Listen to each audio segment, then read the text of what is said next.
Who's there? Nay, stand and unfold yourself. Long live the king. Bernardo, He. you come most carefully upon your hour. 'Tis struck 12. Get thee to bed. For this relief, much thanks. 'Tis bitter cold and I am sick at heart. Have you had a quiet guard? Not a mouth stirring. Well, good night. And if you meet Horatio and Marcellus, the rivals in my watch, bid them make haste. I think I hear them. Stand, ho. Friends to this ground, and liegemen to the Dane. Give you good night. Oh, farewell, good soldier, who hath relieved you? Bernardo has my place. Give you good night.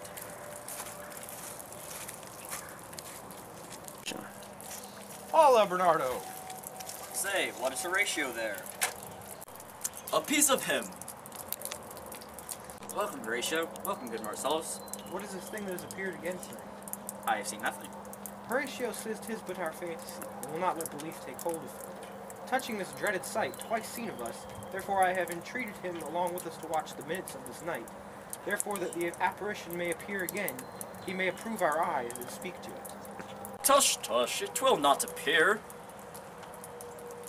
Sit down a while and let us once again assail your ears that are so fortified against our story, what we have tonight seen. Well, sit we down and let us hear Bernardo speak of this. Last night of all, when yon same star that's westward from the pole had made its course to illume that part of heaven where it now burns, Marcellus and myself, the clock then striking 1,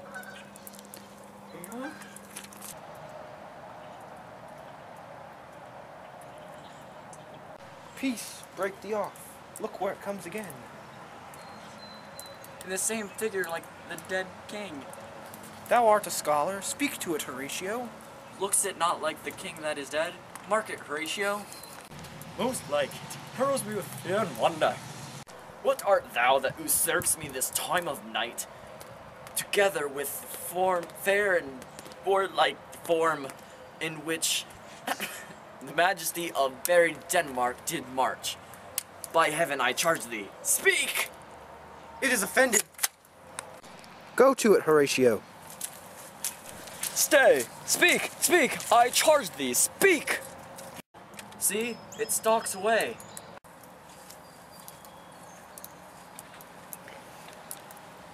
'Tis gone, and it will not answer. How now, Horatio? You tremble and look pale. Is this not something more than fantasy? What you think on it? Before my God, I might not this believe without the sensible and true avouch of mine own eyes. Is it not like the king? As thou art to thyself, such was the very armor he had on when he the ambitious Norway combated. So frowned he once, when, in angry parley, he smoted the sledded Pollux on ice. 'Tis strange. Thus twice, and jump at this dead hour, he hath martial stalked past our watch. In what particular thought to work I know not, but in the gross and scope of my opinion, this bodes some strange eruption to our state. Good now, sit down and tell me, he that knows, why this same strict and most observant watch so nightly toils the subject of the land, and why such daily cast of brazen cannons in foreign march for implements of war, why such impressive shipwrights whose sore task does not divide the Sunday from the week, what might be toward that this sweaty haste doth make the night laborer with the day? Who is't thou that can inform me? That can I. At least the whisper goes so. Our last king, whose image even but now appeared to us, was, as you know, by Fortinbras of Norway. Thereto pricked on by most emulate pride, dared to the combat with our valiant Hamlet. For so this side of the known world esteemed him, did slay this Fortinbras, who by a sealed compact ratified with law and heraldry, did forfeit with his life all those his lands which he stood seized of to the conqueror. Against the which a moiety competent was gauged by our king, which had returned to the inheritance of Fortinbras. Had he been the vanquisher, as by the same covenant and carriage of the article designed, his fell to Hamlet.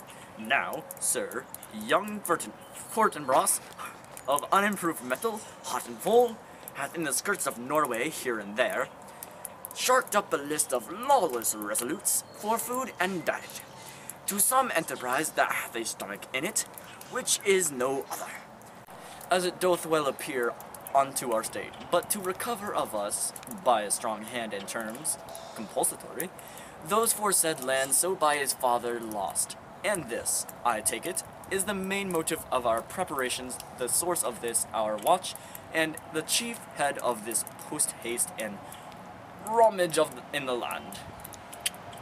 I think it be no other, but even so, well sorted that this portentous figure armed through our camp. That's all I got. A mode it is to trouble the mind's eye. In the most high and palmy state of Rome, a little ere the mighty Julius fell, the grave stood tenantless, and the sheeted dead did squeak and gibber in the Roman streets. As stars with trains of fire and dews of blood, disasters in the sun, and the moist star upon whose influence Neptune's empire stands was sick almost to doomsday with eclipse. And even the like precurse of fierce events as harbingers preceding still the fates and prologue to the omen coming on, have heaven and earth together demonstrated unto our climaters and countrymen. But soft, behold, comes again.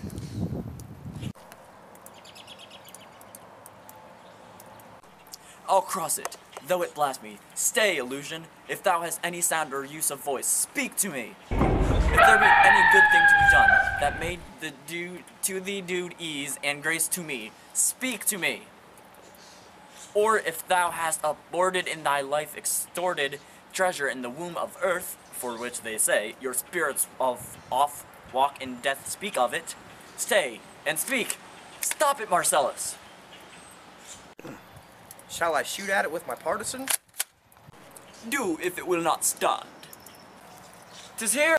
'Tis here! 'Tis gone. We do it wrong, being so majestical, to offer it the show of violence, for it is as the air invulnerable, and our vain blows malicious mockery. I was about to speak when the cock crew. And then it started like a guilty thing, upon a fearful summons. I have heard the cock, that is the trumpet to the morn, doth with his lofty and shrill-sounding throat awake the god of day, and at his warning, whether in sea or fire, in earth or air, the extravagant erring spirit hies to his confines, and of the truth here in this present object made probation. It faded on the crowing of the cock. Some say that if against the season comes wherein our Saviour's birth is celebrated, the bird of downing strength, all night long, and then, they say, no spirit dares stir abroad, the nights are wholesome, then no planets strike, no fairy tales, and no witch have power of charm, so hallowed and so gracious is the time. So I have heard and in part do believe, but look, the morn, in russet mantle clad, walks over the dew of yon, eastward till we break we our watch up. And by my advice, let us impart what we have seen tonight upon young Hamlet. For upon my life, this spirit dumb to us will speak to him.